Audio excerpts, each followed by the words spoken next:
Welcome back to Building Bread with Kevin Matthews on WHCR 90.3 FM, the voice of Harlem. Hope that you've enjoyed our show thus far. We've covered a lot, really about personal experience, how to overcome challenges, how access works when it comes to personal finance, financial education, and I want to get into a bit more into the school side, but things that people can do and what they should do. What do you see as the most common problem as someone who's been in the financial industry for a while, someone who teaches? What do you see as the most common problem that people run into, and what are some ways that you see that they can solve that issue? So I think first and foremost, like the access side and the education side, is that a lot of times they don't even know what they should be doing, and aren't even aware that what they are doing isn't really like helping them out, you know. Mm-hmm. And so that's kind of first and foremost, is just not even being aware of, you know, the opportunity that does exist and how else they could use their money to achieve the goals that they have. And then, like you said earlier, not understanding even what questions to ask.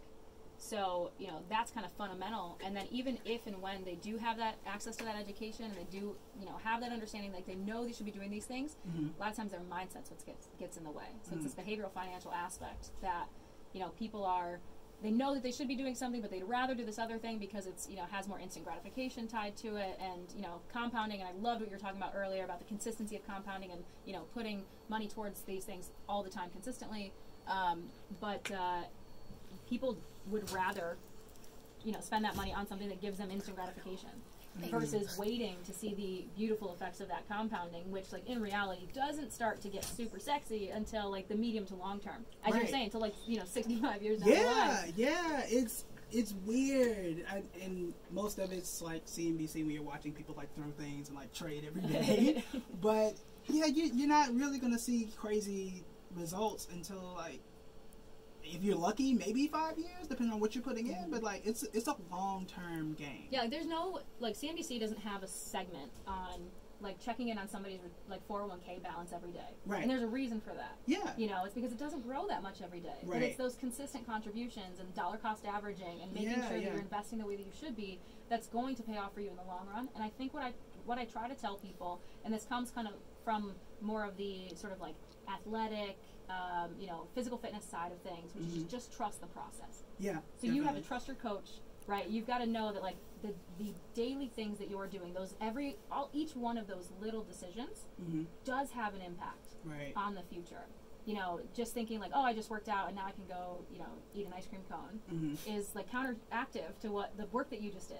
Right. You know, just like contributing a little bit to your retirement account is or, you know, doing that and then going and blowing a ton of cash on whatever is counteractive to achieving your goals. Right, and it's crazy how many similarities there are between money and fitness and health. Because if you take losing weight, for example, it's okay to try and lose like 1 to 2 pounds per week. But if you're trying to drop 20 pounds in a day or 20 pounds in a week, that's a lot more dangerous. Yeah. And those things can hurt you financially. If you're trying to, the people who were like dumping their life savings into Bitcoin or throwing everything that they have into marijuana stocks, like, could the marijuana industry be like the next tech thing? Maybe, but that's going to be 5, 10, 15 years from now. But to try and do it quick so you can get this money for tomorrow, vacation or something, that can do more harm than good. And people have to realize that the best way in most situations is to take the long-term approach, especially when you see things drop. That's not the time for you to just react and do something crazy. But it's to take your time, take the long-term view, and 9 times out of 10, 8 times out of 10, you're going to be okay. Yeah, it's funny that you mentioned Bitcoin. The end of 2017, when Bitcoin was like on a tear because everybody and their brother was trying to get in on it, I received so many questions from people who had never talked to me about money, friends, family, you name it, being like, should I get in on this Bitcoin train now? And I was like, weren't we just talking like a month ago about how you weren't saving enough in your 401k, you had student loans you were still trying to pay off? Like, focus on the things that you have control over and the less risky things, the more sure things, right? Then if you have discretionary income on top of that, by all means, play in the alternative space, right? Meaning Bitcoin, marijuana stocks, whatever, right? But otherwise, like, stay in your own lane. Make sure you, like, you're taking care of, like, current self and future self, and then you can have some fun on the side if you can afford to after that. Right, and the crazy thing is how people compartmentalize things and tell themselves that this thing is risky and this other thing is not risky. I have two quick stories. I did a radio interview in Baltimore, and this had to be around the time that it was spiking. Guy got on the call. I didn't know there were going to be live callers. So I'm just like on the radio, just like we are, and all of a sudden like, hey, we have a caller. Like, it's like, oh, okay. So we did that, and he was like, well, my advice to everybody is to take your tax refund, put it all in Bitcoin, you know it's going to go up. And the face that you're making right now. My eyes are like enormous right now. Exactly. Like, and, you know, I was like, look, just pause this real quick, because that's not how things go. Like, you haven't been doing it long enough. You don't know enough about it, and you're telling everybody in the Baltimore area to go and do this crazy thing. And all those people who would have taken that would have been flat broke right now. Absolutely. And, you know, that goes back to the health thing. Like, if you think that you can just do this and become a millionaire because you, quote, know it's going to go up, that's not always the case. And the second story was I had a barber that was doing all the types of Bitcoin stuff and telling me how much he was making and doing all the stuff. Those barbers. Yeah, always the barbers. But he said that, I asked him, like, yeah, do you have any other stocks? And no, man, they're kind of risky. I'm like, but McDonald's, exactly. And at that time, McDonald's was up like 30% or whatever that year. I'm like, but McDonald's, like, you know McDonald's, you've been there. It's a company that you can, like, you can't hold Bitcoin. That's what some people say. I can't hold on to it. I can't trust it. I'd rather go do something else. But at least you can walk into a McDonald's, like, you know it's there. You know it's at least making money because you see it. You see people paying, right? Worst case scenario, like, McDonald's is going to be here. You could at least done that. And he was like, no, well, you know, Bitcoin is going to give me a lot more money quicker. I'm like, that's not going to end well. And it did not end well. And I had to end up switching barbers. Yeah.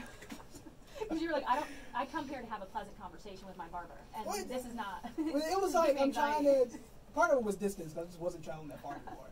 But it was, I'm like, dude, I didn't come in like, this is what I do and listen to all my degrees. But I was like, yeah, just kind of almost like, hey, you might not want to do that just because I might know what I'm talking about. And that was slowly like, hey, maybe you should check this out.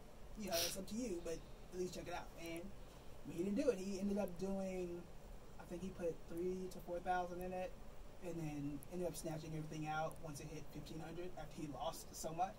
And I'm sitting there like, you know, for the price of this haircut, you just threw it away on Bitcoin. But yeah, so you got to be careful about your health and your wealth. They are interrelated. The things that make you successful in the health space can also make you successful financially. Absolutely. Discipline, consistency, all those things you were talking about earlier. Absolutely, absolutely. If you just joined, this is Building Bread with Kevin Matthews on 90.3 FM, the voice of Harlem.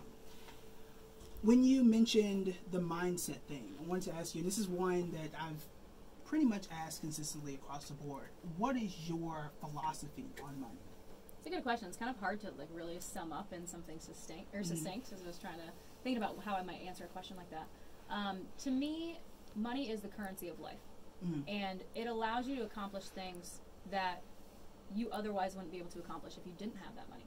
Right? It allows you to be able to, you know, live a comfortable life, to raise a family in the way that you might want to you know, to do a job that has purpose to you, and to be able to give back to others. So I did this like Changemakers event, or this Personal Finance 101 for Changemakers event on campus a couple months ago. And that was sort of how I framed everything. It was like, listen, like, you can't help other people if you're not helping yourself. Right. So you have to build that foundation first, and then that's like a safety net, or a jumping off point that will allow you to be able to help other people. So it's the currency of life in that regard, but really that's kind of like the big picture, like high level view. On the macro level, it's just a tool.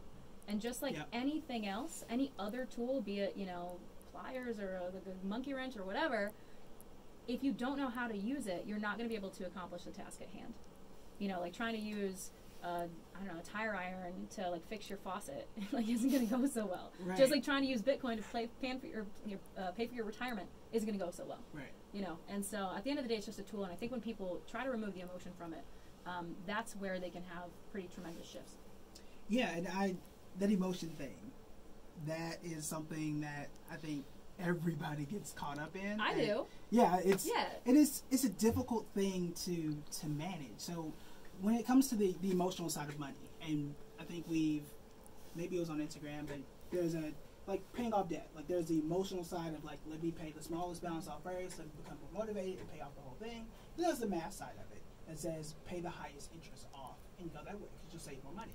How do you balance, for yourself, like, how do you balance the emotion of just money? Because there's a lot that goes into it that can run you, like, I want to buy a house, like emotionally, but do I really need it? Is it really going to make me better financially? Like, how do you go through that process for yourself?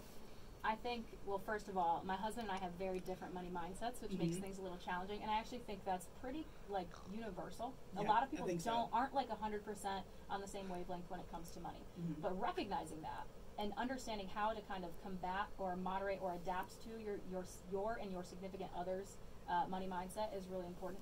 So for me, what I like to do to avoid the like instant gratification syndrome or the FOMO syndrome or the emotion is to put the systems in place ahead of time and automate them so that I can't even really do anything about it. If in that moment I want something so bad, but I haven't planned for it, it's not in my bank account, or it's automatically being transferred to a different bank account or my 401k or investment fund, whatever, then that is sort of like that kind of stop that hits me. Is like, no, obviously that isn't in line with what you want out of life or what your past self put in alignment for yourself, because otherwise if it was, you would have had a system in place or a separate fun account or emotional money spending account that you could have played around with in those moments.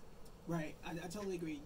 That automation piece can change everything for you. And I have another story about that we'll get into in just a few moments. But we're going to take a quick musical interlude, and we will see you guys soon.